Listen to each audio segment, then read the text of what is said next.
Chanakya international academy உங்களுக்குள் இருக்கும் தலைவரை வெளிக்கொண்டு வரும் பியூர் பாலிடிக்ஸ் பயிற்சி பட்டறை. நேரடி மற்றும் இணைய வழி. கான்டாக்ட் 7338824242. இஸ்ரேலிய பிரதமர் பெஞ்சமின் நெதன்யாகு 2026ஆம் ஆண்டு நாடாளுமன்ற தேர்தலிலும் பிரதமர் வேட்பாளராக களமிறங்கப் போவதாக அறிவித்துள்ளார்.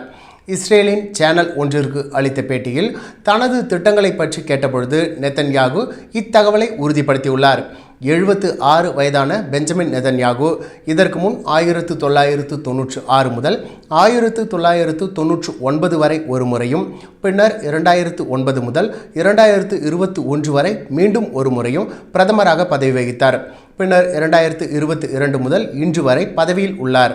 அவர் ஒரு தீவிர வலதுசாரி கூட்டணியை வழிநடத்தி இஸ்ரேலை தற்போதைய கொந்தளிப்பான உள்நாட்டு மற்றும் பிராந்திய சவால்களுக்கு மத்தியில் வழிநடத்தி வருகிறார்.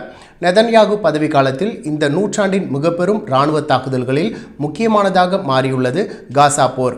2 ஆண்டுகளுக்கும் மேலாக நீடித்த இந்த சண்டைக்கு இஸ்ரேல் சமூகத்திலிருந்தும் எதிர்ப்பு கிளம்பியது. அமைதி பாதைக்கு திரும்ப வலியுறுத்தி நெதன்யாகுவுக்கு எதிராக இஸ்ரேலில் மக்கள் போராட்டமும் வெடித்தது.